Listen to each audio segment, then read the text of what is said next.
Saylin yoki qirolicha Meduza. Assalomu alaykum hurmatli muxlis. Sizlar bilan Donxuo tahlil kanali va Orxideya. Qirolicha Meduza yoki-da Saylin. Turi ilon odamlar. Yoshi esa 300 yoshdan yuqori. Uni turmush o'rtog'i Xiao Yin, qizi esa Xiao Xiao. Saylin ya'ni Meduza osmondagi janglar uchli Donxuo animesining asosiy qahramonlaridan biri. U ilon odamlar qabilasining qirolichasi va Xiao Yinning birinchi rafiqasi hisoblanadi. Uni Saylin ismini kelib chiqishi Meduza so'zi yunoncha bo'lib, himoya qilish yoki hukmronlik qilish ma'nolarini anglatadi.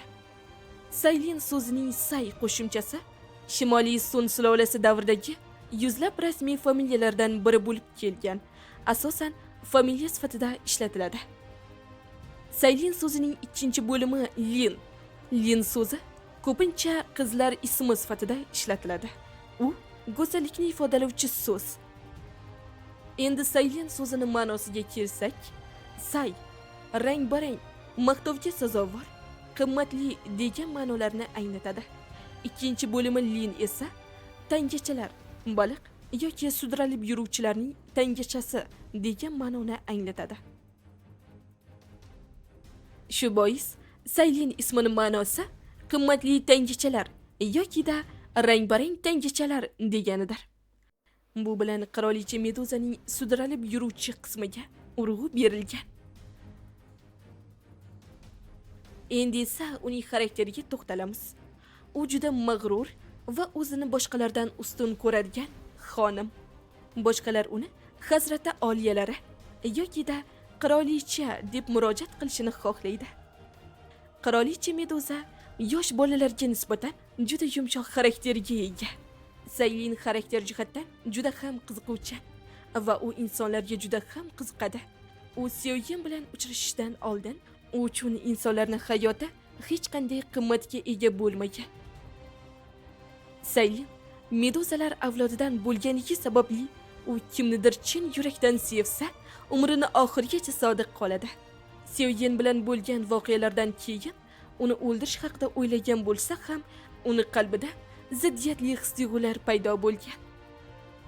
Endi esa Meduzani tashqi ko'rinishi haqida gaplashamiz. Meduza o'zgarishdan oldin u juda go'zal ilon ayol edi. Uzun qora sochlari belgacha tushardi.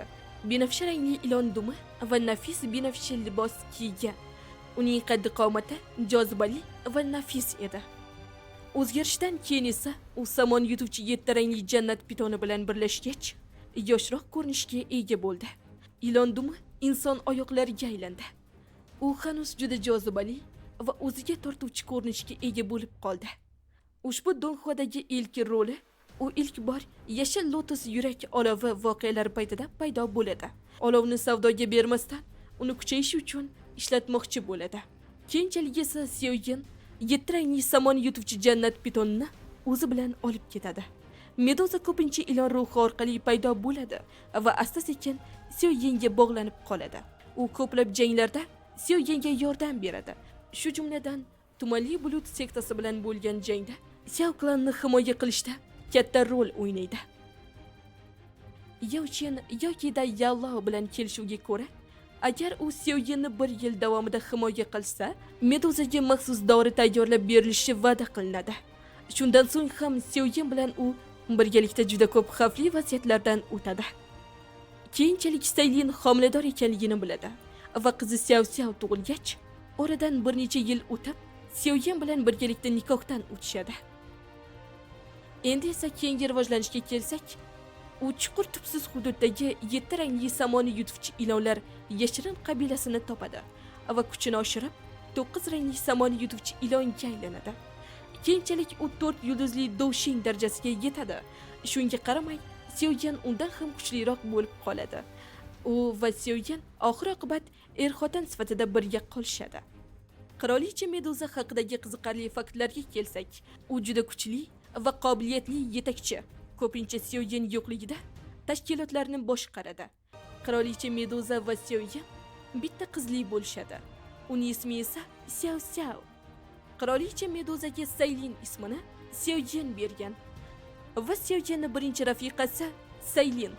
Ilon odamlar qabilasi an'anasiga ko'ra, qirolichaning turmush o'rtog'i undan kuchliroq bo'lishi shart. Agar Meduza kimnidir sevsa, umrini oxirigacha sodiq qoladi. Va shu bilan bu galgi tahlilimiz o'z yakuniga yetdi. Sizlar bilan Donxo tahlil kanali va Orxideya bo'ldi. Kelasi tahlil videolarda ko'rishguncha salomat bo'ling.